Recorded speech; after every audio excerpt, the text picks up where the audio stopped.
Hello everyone, I am Dr. Chander Pawar, working as an assistant professor in the VNR, VJEC, VIGNANA JYOTHI Institute of Engineering and Technology, located in Hyderabad. Today, I will be briefly discussing about one of the experiment which is part of our engineering chemistry laboratory. That is nothing but conductometric titration of mixture of acids versus strong base. So, in this experiment, basically, I will be explaining and giving a demo how this experiment can be done and what is the significance of this experiment. Here we can see the pictorial representation of the experiment. Burette which will be filled with the sodium hydroxide, that is the strong base, and then beaker which can be filled with mixture of acids, that's nothing but hydrochloric acid and acetic acid, strong and weak acids, and then it will be there will be a conductivity meter which can be connected with the conductivity cell. The moment we dip this conductivity cell into this mixture of acids, so we will be getting the conductivity based on the H plus and OH minus ions present in that mixture. Now, the principle of this experiment is titration used to measure the amount of an analyte. Analyte is basically here acids, mixture of acids which we are using, hydrochloric acid and acetic acid, which is present in the given solution. Now, by changing the conductance as a function of volume of titrant, titrant is sodium hydroxide, which is the base, strong base which we are using, and the conductance of this mixture of acids is basically due to presence of H plus and OH minus ions.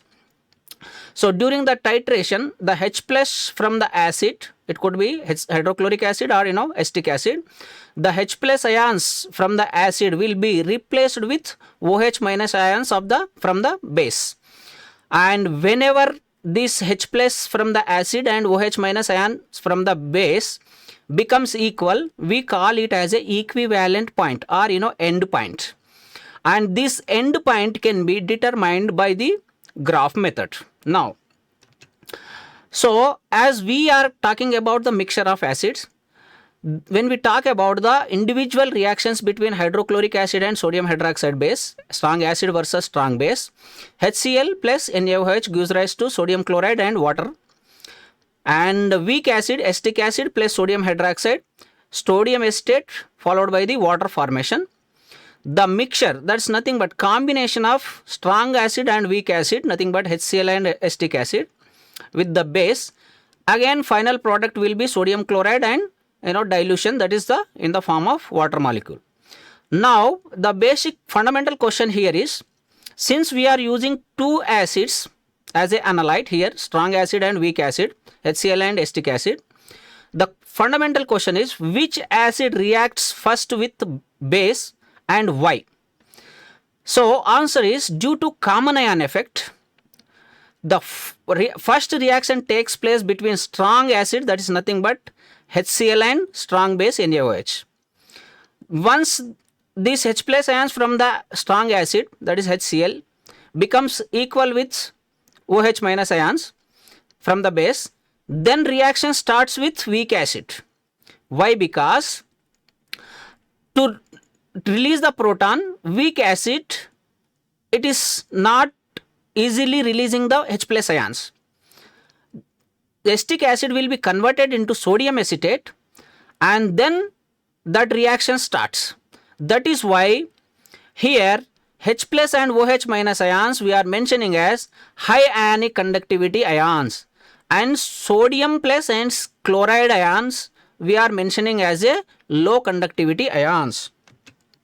Now, when we talk about the strong acid and strong base reaction, HCl dissociated into H plus and Cl minus, base dissociated into Na plus and OH minus. So H plus from the acid will be combined with OH minus of the base and we will be getting the water molecule, that is H2O.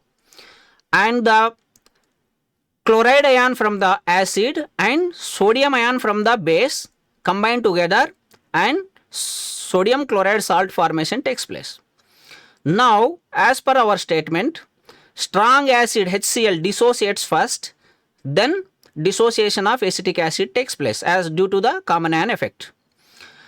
Since there are two acids, strong and weak, the mixture will be giving two endpoints or two intersections, which will be obtained from the graph, that is V1 and V2 volumes of NaOH on the x-axis of graph. Now let us see this trend here.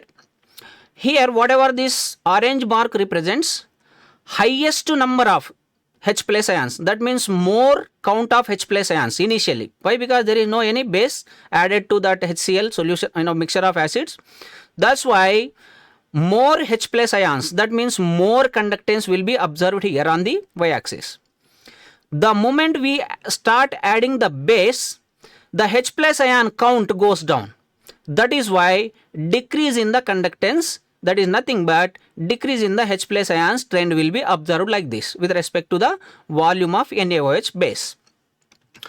Now this picture gives crystal clear information how this mixture is giving two endpoints, that is nothing but two intersections. Let us try to understand here. As I stated, H plus ions initially count is more, so more conductance. The moment we start adding the base, the H plus ion count will be decreased gradually, and at certain point of time what will happen, the H plus ions from the HCl strong acid becomes equal with the OH minus ions of the strong base, that is NaOH, and that point V1 will be end point of HCl, and there is a little fall here. That fall is due to the here acetic acid left hand side, acetate ion right hand side. The acetate ion mobility or dissociation is more. That is why there is a little fall. Once H plus ions and OH minus ions of HCl becomes neutral, then H plus ion dissociation from the acetic acid starts. Why? Because that's a weak acid, and we can see here gradual conductance increase trend. This gradual increase because of the H plus ions from the weak acid, that is nothing but acetic acid, and wherever the H plus ions from the acetic acid becomes equal with the OH minus ions of the base, then that end point we are calling as V2, and that is the equivalent or neutral point of acetic acid. So now after becoming two intersections or two end points, if we keep on adding the NaOH, that is strong base, the conductance drastically increases. Why? Because this is happening due to the increase of OH minus ions. Now as part of our demonstration, first step is preparation of standard oxalic acid solution. So 3.2 grams of oxalic acid has been weighed, and it can be transferred to the volumetric flask, and slowly add the distilled water. Initially randomly we have to add, and then shake it for the homogeneous mixing of all the oxalic acid crystals. Once all the oxalic acid crystals are dissolved, as it is mentioned here, there is a marking etching, so that is corresponds to 100 ml volume. Then below the marking we just adjust that volume with the help of pipette, as I am showing here. Slowly we have to add drop by drop distilled water up to that mark. You can see here how I am adjusting with the help of pipette. Once it is adjusted to the mark, then we can transfer that oxalic acid solution to beaker, which is very much convenient to pipette out 20 ml of oxalic acid for the transferring to the conical flask. Now you see how I am sucking that oxalic acid solution with the help of pipette. You can see here, this is the 20 ml pipette. I am doing that pipette out 20 ml of oxalic acid. So now we can see there is a marking here on this pipette. So up to that mark it is corresponds to 20 ml. So now it is above that marking, so we have to slowly adjust it.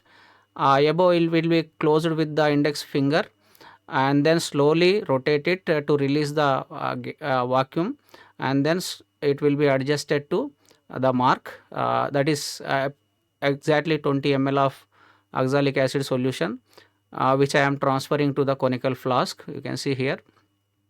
So once 20 ml of oxalic acid is transferred to the conical flask, they keep everything aside and add phenolphthalein indicator, just 2 to 3 drops of phenolphthalein indicator I am adding. Okay, yeah. So now once phenolphthalein indicator is added, keep aside and fill the burette with 1 normal sodium hydroxide.